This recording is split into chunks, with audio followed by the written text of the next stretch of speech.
Just an FYI, for those of you, most of you may know, but if you don't know, we launched a new website called the 512 Project about 2 months ago.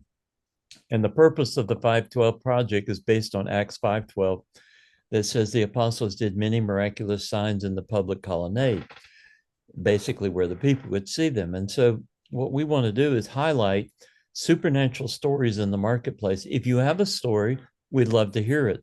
And you can send that to me. We like to keep it under 10 minutes. So check it out.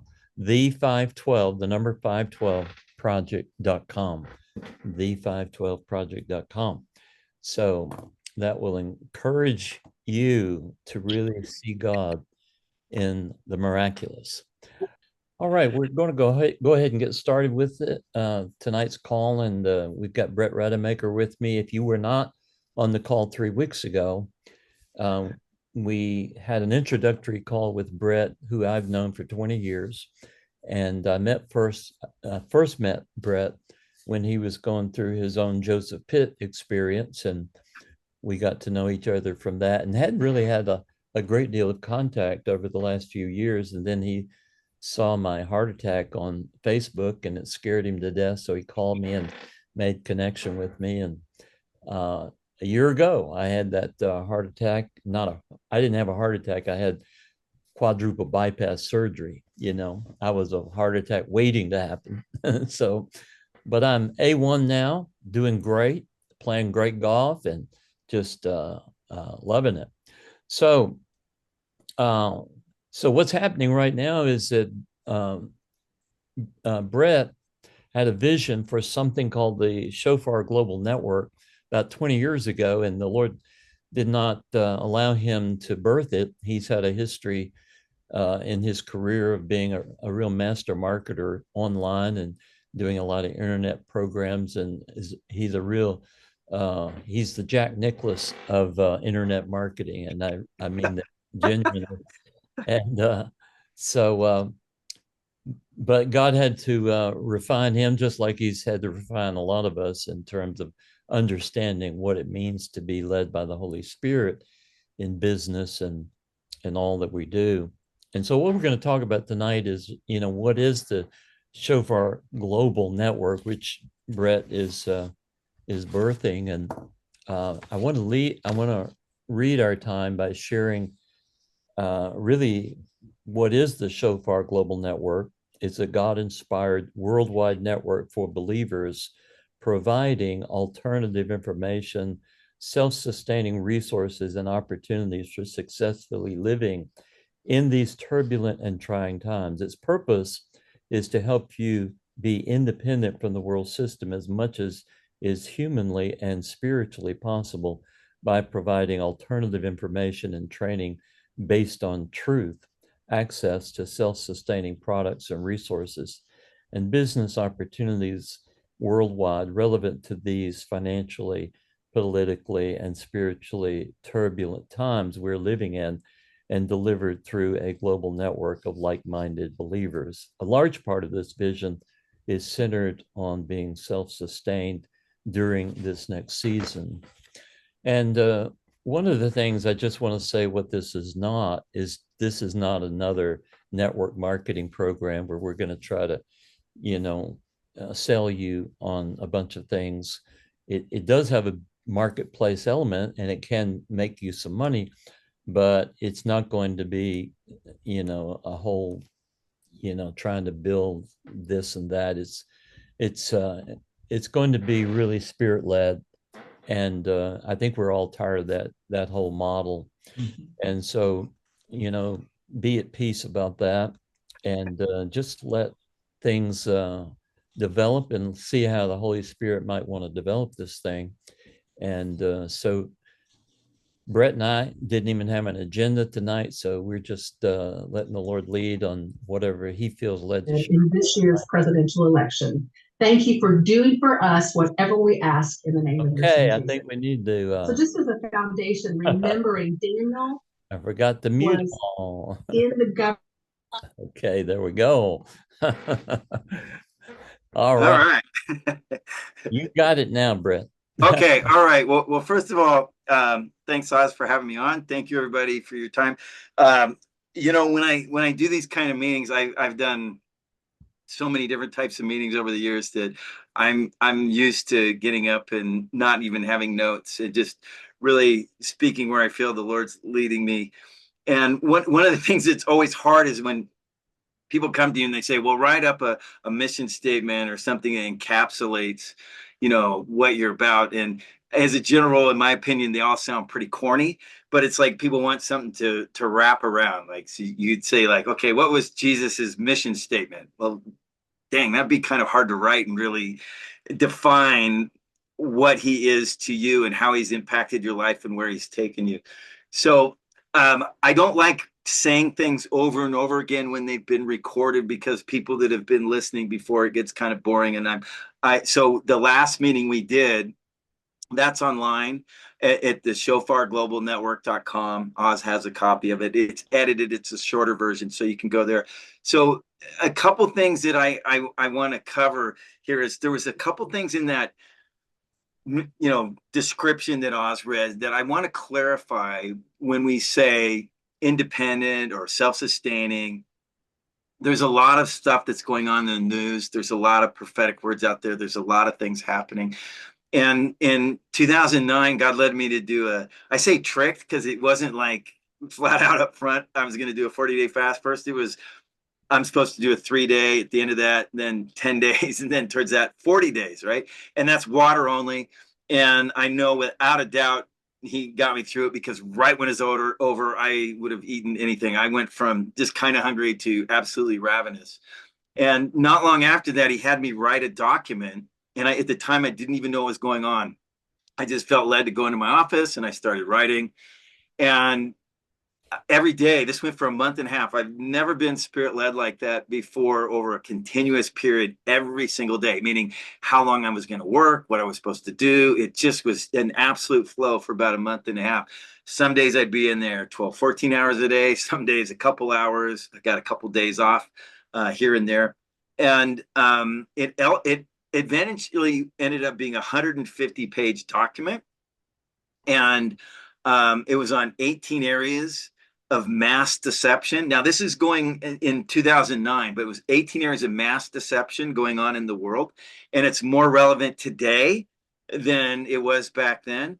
But the main thing was not to emphasize the mass deception. It was just to point out that it was so immersive, all immersive, in every facet of society, that if you were not listening to God's voice, if you were not hearing him and walking in his ways, you were going to be very likely deceived in some capacity. And the times we're in, it's more important than ever that you're hearing his voice clearly, because every facet of society has deception wrapped around it. And we're seeing it in all the news, all the media now, and it's getting darker and darker. And so when I finished writing it, I shared it with a friend of mine, and he read it. And the first thing he said was, there's no way you wrote this. Only God could have written this. And he was 100% right. I literally did not write it. I was just led to do what I was led to do. And I started sharing, and there was a final section in there that I took out. It was about 20 pages. So, and I ended up calling this thing the Shofar Global Manifesto. And this is 15 years later, so a lot of the links are bad, and I've done very little to clean it up. It's really literally the original document. But if somebody just scans through it, they'll get the general gist of it right away, both what the deception areas were, and also the main thing that I wrote in there was the importance of hearing God's voice. But there was another section that was for this Shofar Global Network, which was a global Christian business network that I separated out and I didn't share. And God made it very clear it was time. And in the video we last did, I kind of went over the catalyst for what was time. And that happened real recently. And a lot of things have been happening since then.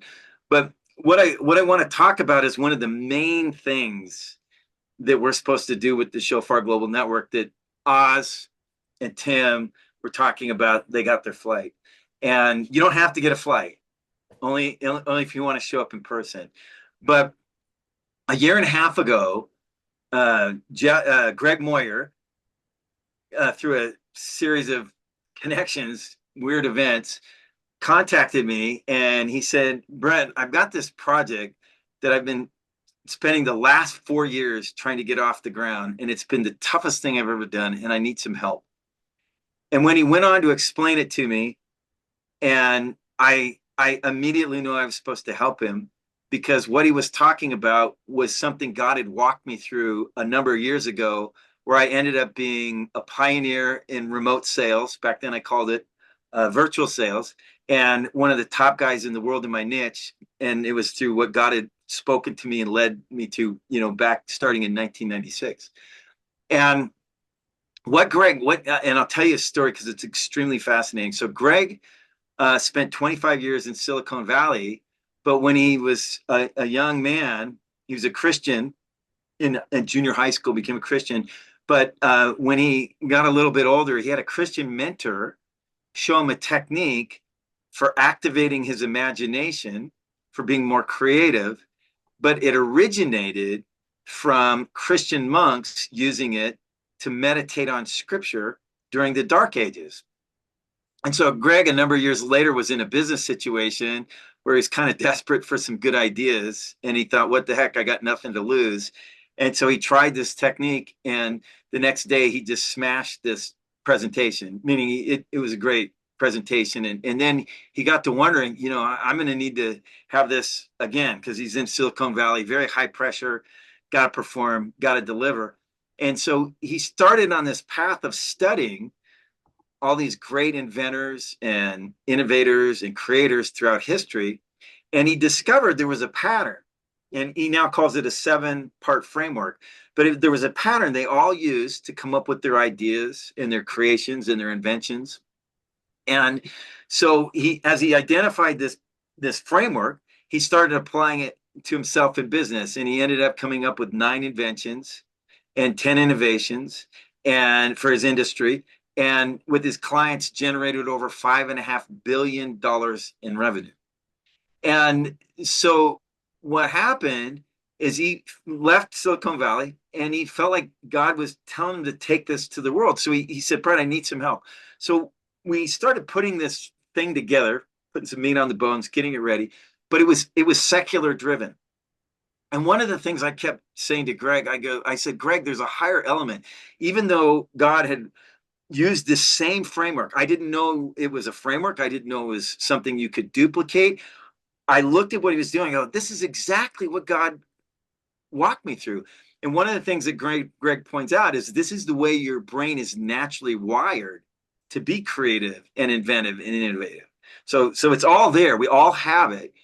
Some people have learned how to tap into and utilize it. And when he studied all these great inventors, they write about it. And so he was able to pick up all these pieces and then put it in a structure. But I said to him, there's a higher level here, Greg, and I really want to look at that. And I think the person that most exemplifies it, if you've ever heard of George Washington Carver, he's got some phenomenal quotes, but he really is very, very clear. He came up with over 300 inventions for the peanut, and he was very, very clear who gave him the ideas.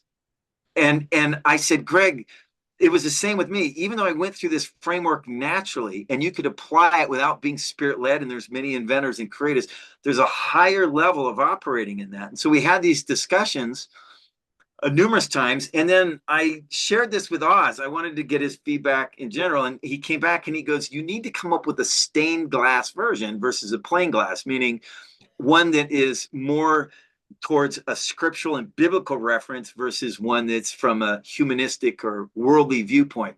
And I agreed 100%. I came back to Greg and he goes, absolutely, we can validate all these different things, components scripturally. And the thing about even then, I was like, I didn't think that was the highest level we could go. And what do I mean by that? You can slap a scripture verse on just about anything, right? I mean, you can take a scripture verse. People do it all the time. This is the challenge we all have as believers is it's really easy to take a Bible verse and live by biblical principles, but that doesn't mean you're being spirit-led. That doesn't mean you have the light and life and God in you. You could mechanically follow any kind of scriptural thing to a degree. That was the issue that Yeshua had with the Pharisees and the Sadducees. Hey, you're playing the game, but you're not doing it from the right heart. You're not doing it because you're hearing the Father's voice. And that's why I'm here. I'm here to show you this game that you've manipulated is not how it's supposed to be played. This is how it's supposed to be lived. And so to me, George Washington Carver exemplified this. And I said, you know, we're in a situation now in the world where there's a lot of problems, a lot of issues, but there's a lot of opportunities. And what I mean by that, this global network that God literally gave me through a whole bunch of series of events over, you know, words, callings, things. He started showing me there was a couple facets to it, big facets, but one was connecting a global network of like-minded people that were spirit-led, that felt called to be part of a collective group, that God was leading them in different facets, meaning it's not just one thing. When you look at the overview document, the 13th section that I separated out from the Global Manifesto, you'll see there's a crazy lot of things. And the reason why is there's a lot of people that will bring their piece to the equation, just like the body of Christ. We know in part, we prophesy in part. But the big point here is that this global network, one of the mandates for the Shofar Global Network is to be involved in helping people come up with ideas and inventions and creations and innovations that will generate wealth and be used for kingdom purposes. Now, I will tell you from walking this out, there's a lot of people that say that, but they aren't really walking that out. And that's just the reality of the equation. But one of the things when Oz and I met, and I was telling him my story, he goes, I got a download for you. He goes, I feel like God's walked you through this because you're in a business arena that's in a stronghold of greed and deceit. And I later on added another word to that, and that was manipulation. And I had a friend here just a little while ago, right before the meeting, and he said, that's basically witchcraft. So what is the opposite of greed, deceit, manipulation? The opposite of greed is what? Generosity. The opposite of deceit is truth. And the opposite of manipulation, that one took me a little time to figure out, and that's selflessness. And that's a word I learned from a good friend of mine. He's passed away, Harold Smith, but that's the life that Jesus exemplified. And a number of years ago, and I have this PDF. Craig Hill was just kind enough to give this to me. But when I first was let out to Moravian Falls in 2005, little old lady, Elizabeth Snelling, came up to me. She was probably in her late 60s at the time. She said, Brett, I've been reading this book and God told me to give it to you. And it's Living on the Third River by Craig Hill. It's phenomenal. And if you want it, you can just email Oz, and he's got an email you can send out. Just mention you want it, and it's just a PDF. Craig Hill just gave it to me the other day. And really what it does is it teaches you how to operate in this supernatural level of provision by understanding that God owns it all, being led how he channels your resources, and that breaks the power of the spirit of mammon. It's really simple. It's an allegory.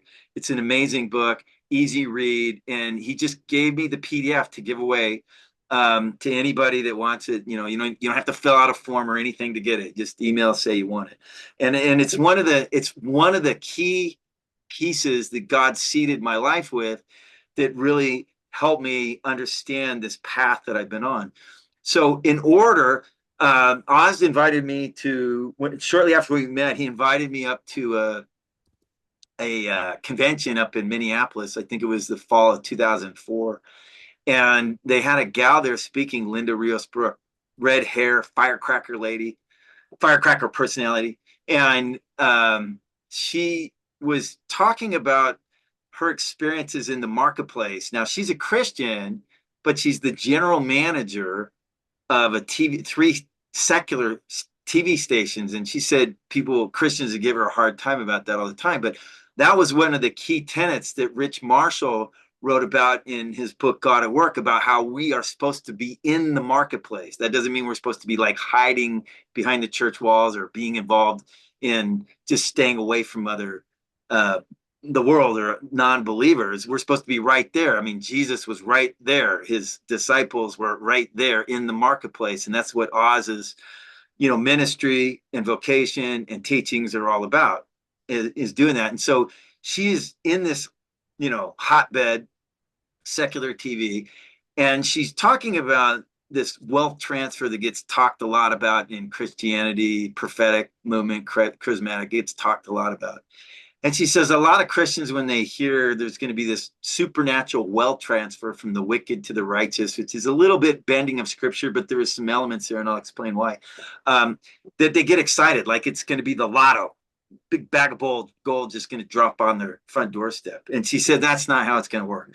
First of all, if God's called you to be a steward of anything, you're probably going to go through some pretty stripping times of taking everything away from you in order for you to understand that he owns everything and he's the source of everything. And you are simply a steward, no different than Joseph was second in command of Egypt, and he had access and power to everything, but he was still a servant of Pharaoh. And that's how we have to be. We literally have to have that embedded in our character. So number one, that's a hard process. So don't get excited about it if you're called to it. As a matter of fact, when Oz said to me, you got a Joseph calling, I knew what that meant. And I was kind of like, ugh, because there's a rough ride that comes on the back end of that. And that's no joke. And so then she said something really fascinating. She said, how it's going to happen, this wealth transfer, is because who has the money? Who has the wealth? Who has the resources? The wicked or the world. The world has that, right? And so if the world has the riches, the only way it's going to get transferred to the kingdom for kingdom purposes, or believers that are spirit-led, or Josephs that have this calling on their lives, is because they're going to have something that the world wants. And that's how the wealth transfer. And as soon as she said that, I go, that's exactly right. It was the first person I heard say that just hit me in the spirit. I knew they were right. And I want to give you a biblical example. God has a tendency to show me some things, and I'm going to share these because they're really important concepts that a lot of times we read stories in the Bible and we look at them kind of offhanded and we don't understand how they really apply to us. So the first one was when Jacob got tricked into marrying Leah. He had to stick around another 7 years. And then on the way out the door, Laban played a fast one on him. And he said, hey, I want you to breed my sheep, and you're going to get some and I'm going to get some. And Laban, being the devious guy was thinking he's going to get the better end of the deal.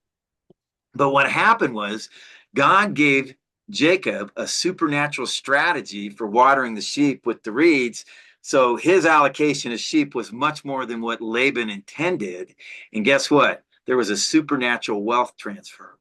Now, the other thing, so if you keep that in mind, God can give us a strategy, an idea, whatever, that trumps anything that the world's doing when it's time for that to happen, and when you're ready for that to happen, and only he dictates when you're ready for that to happen. Okay, so that's number one. Number two is, there's several times in the Bible where it talks about how the Israelites attacked different kingdoms, different villages or cities.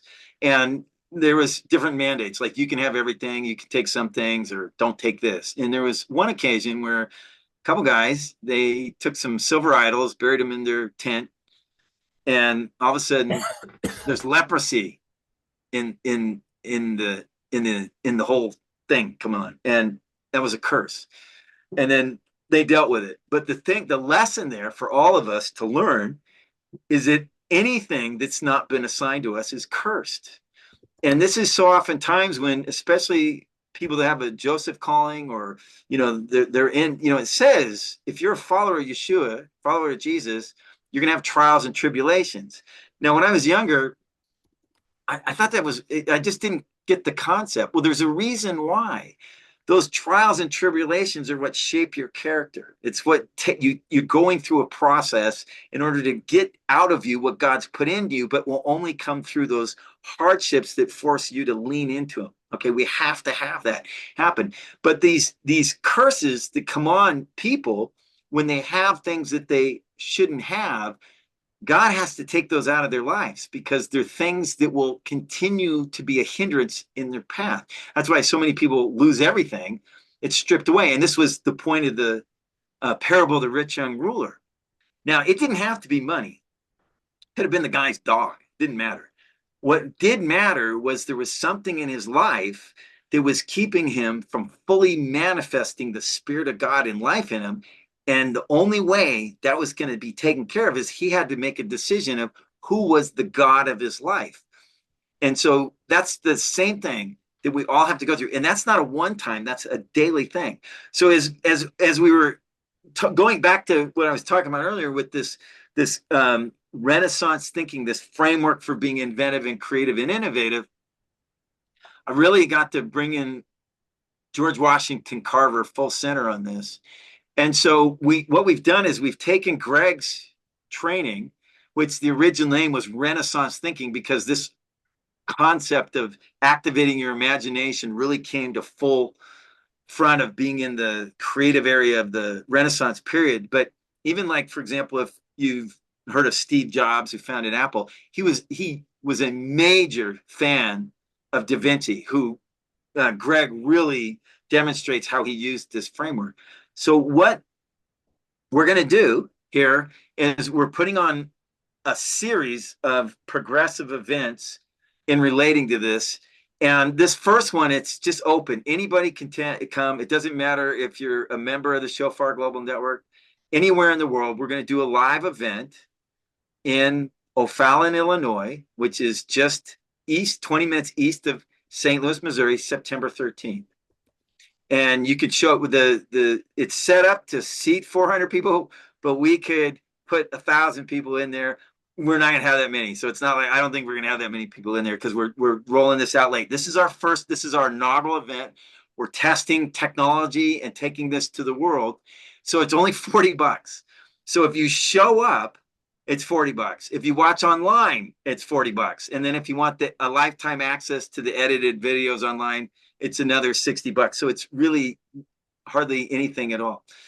And we got a full page, and there's two videos on this page, and Oz can send out a link. But the one video is Greg and I talking, and we're talking about the genesis of what God walked him through to give him this, and then also the vision of what we're trying to do with this. And the second one is he literally second video walks you through this framework and how creativity's gone down and innovation's gone down. And it's the number one thing that CEOs nowadays need is creativity, because that's what drives innovation and inventions and revenues and profits. And it's in decline. All we're doing now is just recycling ideas, and AI is going to make it worse because we're just going to look into something that's already been done and fed into AI rather than being led by God.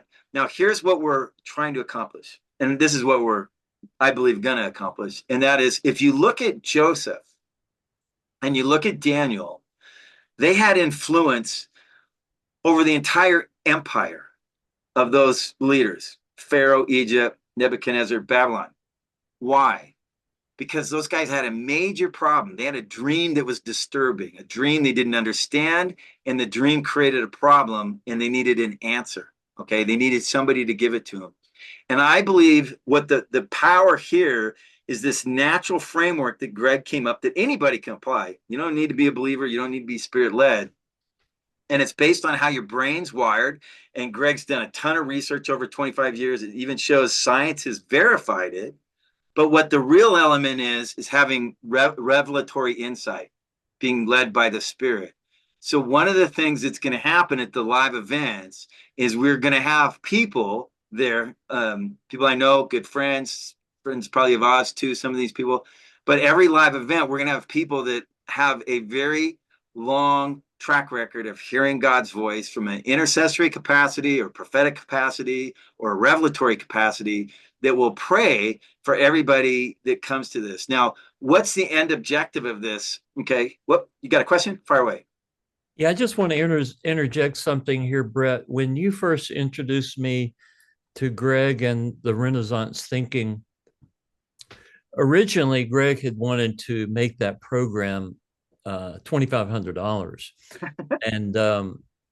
and you decided that we shouldn't charge for that program, and you gave me the link to go through the program. It took me probably, I don't know how many hours it's a very, very comprehensive program. And I think the one he has now is about 5.5 hours, that basic one. Yeah. yeah. So it's a lot of really valuable information. And as I went through it, I really felt like you need a biblical version of this or Oh, standard yeah. version of this, because most of the concepts that I saw were biblical concepts. They just didn't say it. So I Yeah. think that it was important to be able to put that to the program. And so we'll Yeah. have two versions of the program. And so I think that's a pretty big benefit just for being a part of the Yeah. So network. that's a good point, because I want to point out that when I walked him through setting up the first rendition of this was geared towards corporate people. $2,500 price point was the starting level. This is the kind of information companies would pay 5,000, 10,000, 25,000, six figures when you get into consulting and on. I mean, this is like really high end stuff. So when I started talking to Craig about this different track, he had to think about it for a while. And then I really think God worked on his heart. And he started realizing, because the first thing he said to me when we first met, he says, "It's my life purpose to take this to the world." He didn't say, "It's my life purpose to take it to corporate America and make a bunch of money," in that context, right? And as soon as he said, "My life purpose to take it to the world," I knew, we were in alignment. I knew he was 100% right, and I knew he was speaking from his heart. So he wasn't just saying that manipulatively. Yeah. So So, just mhm. another thing before you go on there is that I was having lunch with some friends today, and one of them had just gotten back from a trip to Europe, and he'd been in Madrid, Spain, and he was really talking a great deal about the creativity and the design of buildings and all of that. And a lot of that was in the Renaissance period. And there was a whole group of artisans and architects and designers that created such incredible things. And so what Greg has done is identified some of the root elements of that thinking. And so that's what we're talking about here. Yeah. So I'm just going to interject this really quick, and then I'll swing back to where we were at. So I have a friend of mine. He used to live in Moravian Falls. I lived in Moravian Falls. If you ever heard of that place, it's a very interesting place. I lived there for a total of about 6 years, 6.5 years. But he posted this a little while ago. And keep in mind, this is not a guy that's a business guy. He knows nothing about what I'm doing. This was just something he posted a while ago. And he said, "Has our ability, our desire to imagine, been stolen? Evil is on a rampage to extinguish our imaginations that reach towards possibilities that see into and through a storm.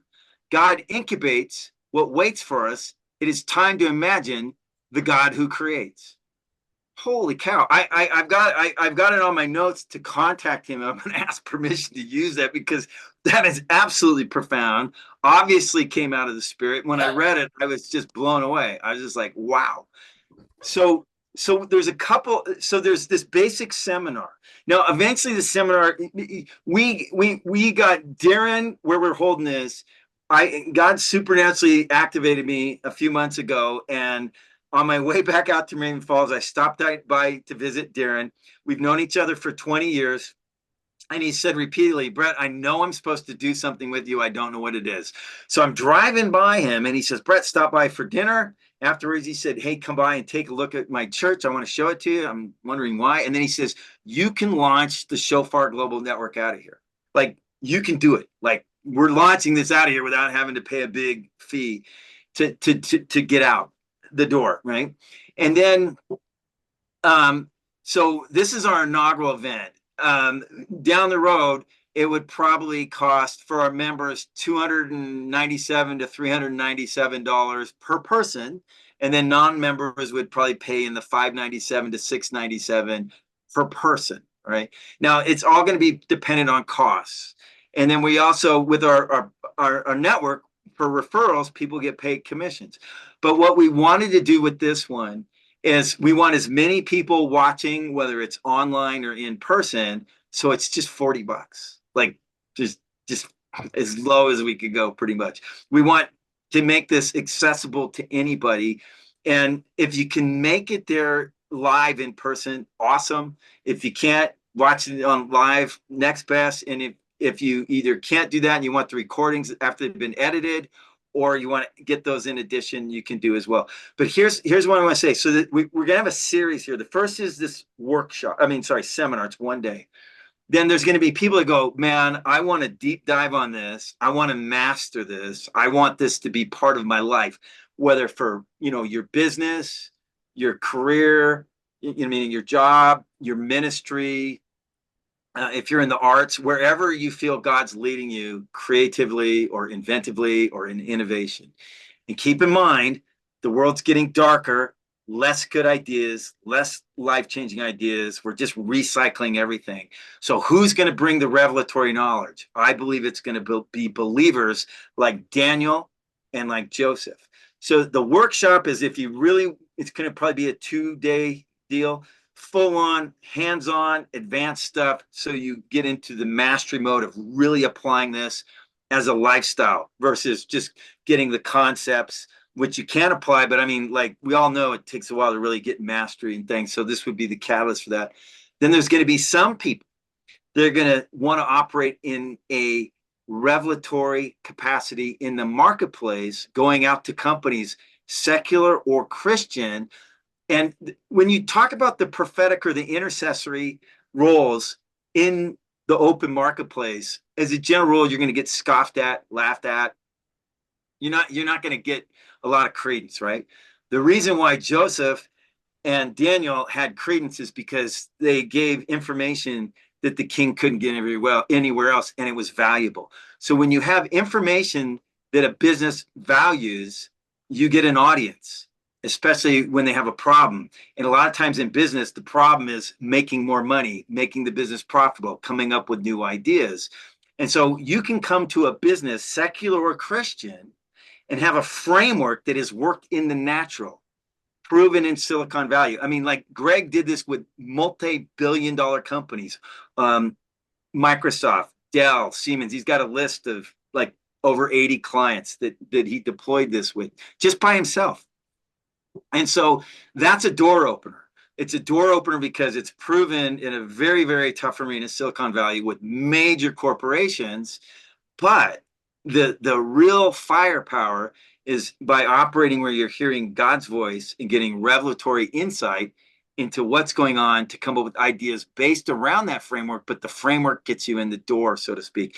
And a number of months ago, I said to Oz, I asked him a question. He was having an email issue, and we were helping him. And then Oz was getting a sense after his, that blip with the heart thing, that things were being shifted in a different direction. And I got a sense that he was right too. And I asked him, I said, hey, why don't you ask Gunnar Olsen if he'll let you have the Business Unlimited book in PDF that we can give away free. And so I asked him, and it took a few months to get the answer back, but he said yes. So that's another one. If you'd like that, we'll just give it out. And the reason why we're giving that out, number one, it's a catalyst for Oz's project, the 512 project, because that's about business people or people in the marketplace talking about the miraculous and the supernatural that they're experiencing out there. We're not talking about like, oh, I had a good thing happen. We're talking about stuff that could not have happened unless God did it. And that is noticeable, not just to the believer, but to the non-believer. And so Gunnar wrote this book, Business Unlimited, about his life journey of God taking him from basically, he would probably say in his words, a nobody, to a very successful business person who didn't have the natural aptitude to be a business person. And then taking it through signs, wonders, miracles, leading him to start the International Christian Chamber of Commerce, which went on to impact cities and nations and governments. And this is what we're talking about, is having a framework that allows you not just to impact your own life, but to be a conduit into other people's lives. That's why this is so powerful. And so we have the seminar one day. workshop, probably 2 day, and then this advanced certification for people that want to go out and be like an advisor or consultant, but basically be operating like Daniel and Joseph. And that means truly hearing God's voice, like not just guessing, like really knowing. And that's why I think a lot of people, that's a process. Sometimes it's people praying for you to release that, an anointing, a calling. Took me a long time before I heard God's voice, at least that I noticed. And I didn't even notice when he first did it. It was like first 15 years. And he had to like tell me 4 years later that was him before I first heard it. So sometimes people really wrestle with that, and I get it. And then the next thing. So here's the next step. So this global network is about the people that go through this, and then wherever God releases them, go for it. Like, it's not about you have to bring what he's given you, but there will be some things that will come to this network that God will give us that we will then take to the marketplace on a massive scale. There'll be other people that have ideas or inventions or creations, and then we'll have people that'll provide, there'll be funding or incubation or business development or management structure or things that they need to do that. Most of that stuff I will not have anything to do with. I'm really just the tip of the spear. Now, Oz and I were talking the other day, and a lot of times we're getting this stuff on the fly, right? And then we talk about it, and then we're both getting it. And that's the way it should be, right? Being led by the Spirit. And he brought up the word counsel, as in a council of, advisors or elders. And Oz has the most amazing, if you're talking, I mean, he doesn't go around touting this, but if you said, who is the world leader in the faith and marketplace movement, Oz is probably arguably there, or very, at least in the top 2 or 3. So what that means is he's got relationships with leaders of leaders all over the world. These men are amazingly talented or smart, Spirit-led, experienced, hear God's voice. But there's a challenge that they all have. They've been isolated into their own channel of what they're doing, which is normal in business. And Oz and I, when we were talking about this, it just both hit us, is you've got all these amazingly wise people, right? We all know in part, we all prophesy in part. And a lot of these, and so Oz has been, sharing what I'm doing with a number of people, and these guys are calling me up. Like, I had a conversation with Michael Pink the other day that was just mind-blowing. The stuff God's given him, the stuff he's done, I mean, it's just crazy, amazing, absolutely God.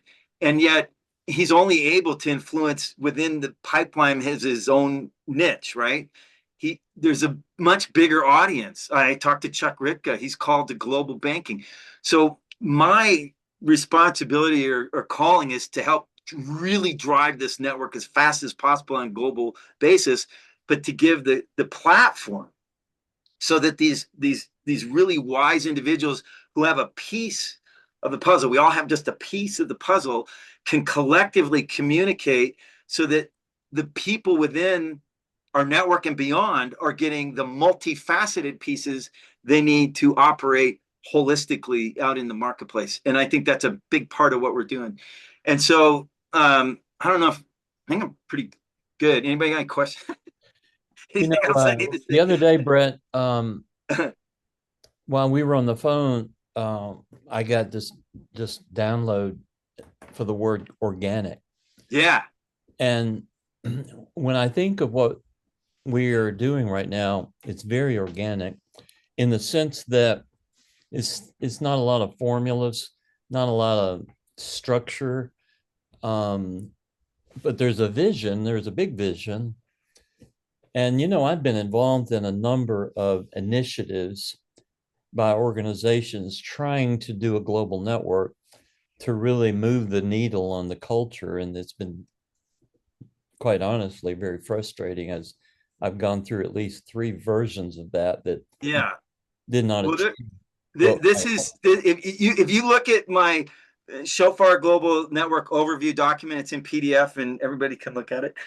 There's 1 of 3 conclusions that you're going to come with. This guy's insane. No way. He's a liar. Or this is God, because this is beyond imaginable big, right? But let me give you a cool, the people I'm talking to, they don't realize how much they're sowing into me, because they're saying things that there's like they're filling in gaps, or they're saying something that just reminds me of something, or they're adding what God's already shown me. So Gary Schuler showed up the other day, and he was a little bit, he has the natural personality of somebody who's very detailed oriented, very analytical. So he's asking me these business questions like, what's the value proposition? Where's the money going? Da, da, da, da, da, da. Very standard, structured business questions, right? And I'm trying to answer his questions, and he hasn't gone through all the documents. And all of a sudden it hits on me. This conversation is not about me telling anything about the Shofar Global Network. I need to ask him what he does. And so I asked him, I said, Gary, what are you doing? And then all of a sudden he starts telling me about this journey, very hard journey he's been on. That's cost him everything, but he's come up with a process for converting what would be considered waste product foods into nutrient-dense foods that could be used at a high level capacity in a self-sustaining manner. And also methodologies for deploying throwaway assets in ways that become benefits for businesses and ministries, and also is augmented and incentivized with a government mandate, government allowed tax bonus incentive that's off the hook, right? And that wasn't the way the conversation started. So there's another thing I want to say. I am not an alarmist. I'm not a prepper. If you look at most of the things in the Shofar Global Network, there's a lot of things. There's 3 key words that God kept giving me over and over in this 28-year journey. Most of them started around 2004. One is self-sustaining communities. The other is cities of refuge. And then the third one is frequency. So if any of those 3 words get you lit up, a lot of people are getting them, just to tell you. So frequency in relation to food, water, health, hearing God's voice, spiritual warfare, physical, mental protection. There's a lot of aspects of frequency. It is big. It's a huge part of what we'll be doing in all kinds of facets. But I want to qualify this because I'll give you an example. When Y2K2 came, a lot of people were freaking out, end of the world, blah, blah, blah, the computer's going to melt. And I'm big on not freaking out. I'm big on hearing God's voice. And I asked my wife, I said, are you getting anything on this? She goes, no.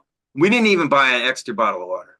So self-sustaining is not running off into the middle of nowhere, buying a piece of land, hiding out, and growing beans. Okay. Self-sustaining really means listening to God's voice for what he's telling you to do and doing that. Okay. He might remember when Elijah went to the widow and her son, she had enough for what, one day? She was pretty sure she was going to die, right? And what did the prophet say? Make me a cake with some oil. Hopefully they had some spices. That sounds pretty gross. And what did he do? She did it. She did the dumbest thing possible, right? That's pretty dumb. And guess what? That allowed her to survive. So self-sustaining means one thing in my mind: listening to God's voice and doing what he tells you to do. Now, there's a lot of facets, and people are going to be called to different things. Now, let's talk about cities of refuge. What might a city of refuge be? Well, I believe I'm in an area like that. I believe there's a bunch of them out there. But a city of refuge is going to be a place where God leads you to go to for whatever reason he's called you to. So if he tells you in the middle of the night or in the weekend to go someplace, it's a good idea to listen. And listen to his voice. It's exactly what Abraham did. It's what Joseph did. Remember, Joseph had a dream that they were going to kill Yeshua, kill Jesus, and he got out of town. Okay, we have biblical examples. So when he tells us what we need to do, we got to listen. And a lot of times we don't get the next breadcrumb. I call them breadcrumbs, unless we take the one he's given us. And if you don't take it, you might have to circle around the mountain few times, or he might not throw any more out there. I've seen it both ways. So it just depends on what he's called you to do. So don't run off thinking that self-sustaining and cities of refuge, self-sustaining community cities of refuge, means this crazy stuff where you become a prepper and listen to all these guys that tell you have to buy 2 years worth of prepackaged gross tasting food. Now, on the flip side, he might tell you that. You might be one of those people. I've heard some very interesting things from different people, but make sure it's your assignment. So this Shofar Global Overview document, it goes over a whole bunch of things, but that's not for everybody. That's for just maybe a, oh, that's my assignment, or, oh, that's just to confirm, or, oh, maybe that's where I'm being led, kind of thing. So you got to pay attention to those little things. All right. What else, Oz? Anything else? Yeah, Heather has a question for you. If you'll Sure. Heather, go ahead. Yeah, not just a question, a comment, really. I think I said this before when I was on with you, but something you said before really resonated with me because I'm going through that right now. That God has to take everything away from you, strip everything away from you. And I am absolutely going through that now. Yeah. I have nothing only but him. So yes. So I'm gonna share two things with you that I think you'll find very helpful. So God told me ahead of time that I was gonna have in 1996. He said you're gonna have a global marketing organization involving many people using cutting edge technology. 4 years later, I read the God at Work book by Rich Marshall, and he gave me a business model for a Christian global business network, but it wasn't the full picture of what the Shofar Global Network. Right after that, like a month later, he on a Sunday morning, he said, "Go to church and get anointed with oil for business." Over the next 2 years, things shot off through the roof. I was making over $500,000 a month. I was one of the top guys in the world. I had more people coming for me for business deals than you could possibly manage. I had close to 30,000 affiliates marketing our software. I mean, blah, blah, blah, blah, blah, right? Then I meet a lady in Hawaii. We start to talking, and she tells me she's got a prophetic gifting, blah, blah, blah. She gives me, I give her my contact information. A couple months later, she says, "Brett, I got a word for you from the Lord." And I knew when she said that, she did. It just hit me right in the spirit. And the main theme was, you're about to come into a time when you're going to be abased. And I have purposed it, i.e., God, and don't fight it or it will take longer because I have many things for you to do. And I found out over the course of time what I was fighting, because what does fighting mean? So there was this company I was with got in trouble, and I laid down on that, and there was all these things. But what was I really fighting? I finally figured, it took me a long time. I had 1 year when we were in Raven Falls, I felt like somebody was carving out my guts with a dull, rusty spoon. And then right? It's like just, I mean, I could feel it physically for a whole year. I told my wife, I kept saying, I feel like somebody's carving out my guts with a dull, rusty spoon. So I think there's even a physical feeling that goes with it. So then I finally figured out what it was. I was fighting my own will. I was fighting my own will. It wasn't external situations, it was my will. So there's a little, in 2006, I was at a church, and Carla Reed, a friend of mine, invited me there. And there was a little booklet there, and it was a guy by Bill Britton, and it was a vision he had in 1960. And I pulled it off and I read it, and it just absolutely transformed my understanding of this journey and why it's so hard. And it's an allegory of these two horses. They're out in the wild running around, and then they get captured, and they're going to be trained to be horses for the king's carriage. And it's very rigid, very hard. And one of them rebels and one of them sticks with it. I won't say any more, but if you're going through this process of stripping and everything, first of all, I'll tell you, it sucks really bad. And second of all, so like anybody tell you like, oh, no, it sucks. Okay. It's supposed to suck because it's ripping out everything in you that's keeping you from what God's called you to do. And it's got to go. It just got to go because it's keeping you back. And so he knows the best way to get rid of it. But what is it? What's the thing? I just told you, Bill Britton. I got my mind on two things now, so I went off track. But the harness of the Lord. So this harness of the Lord vision will help keep you on track. I've read it so many times just to go back and remind me, because it just reminds you, stay in the training. There is a reason for it. The road does get narrower, but if you really want to walk this out to the point where you hear, "Well done and faithful servant," you cannot rebel from it. You just got, and I've watched people rebel. I've watched people walk away. I've watched people get their exit button pressed early, and you just got to make a convicted decision, like I'm sticking through this, even though it sucks a lot. So we've got just a few minutes left. Okay. If you are interested in the meeting, whether it be online or in person, just send an email to TGIF at shofarglobalnetwork.com. I put that in the chat area. Just And then when I send you, we'll get some information out to you. And there's a link there, because I know some of you guys have things you want to talk about or you want to get involved or whatever. There's a link in there. You can schedule a meeting with me. There's a couple different lengths of time. You just pick what you feel you need to talk about, and then we'll chat. So, and that's that.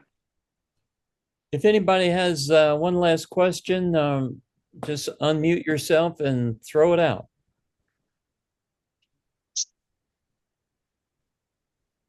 Well, you'd mentioned the dates, 13th, and then you threw in the 14th. What are you thinking? Are you thinking in the morning? No, it's the third. Okay, that's a good question. So it is the 13th, Friday the 13th. Friday 13th. We are going to do something informal Thursday night, the 12th, and we'll probably do something afterwards. And there may be something on the 14th. If we have people hanging around, that she'd be able to finalize it because she was doing the clinic at the same time. Okay. All right. So to answer that, so the event's on the 13th. So if you were just coming in around that, that's great. We'll probably do something.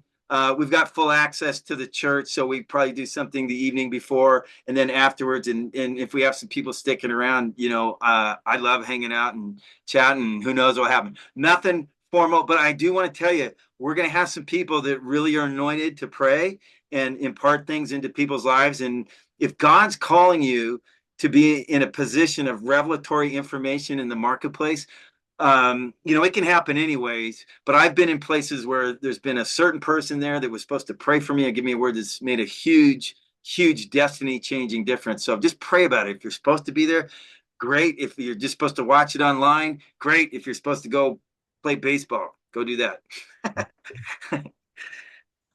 All right. Well, it's been a good call there, Brett. And okay. Thanks for everybody for being on. And again, if you have questions, just send it to TGIF at Shofar Global Network. That'll go directly to Brett, and he'll send you information both on the event and just more details on the network. So absolutely. So thank you everybody for being on, and appreciate your time.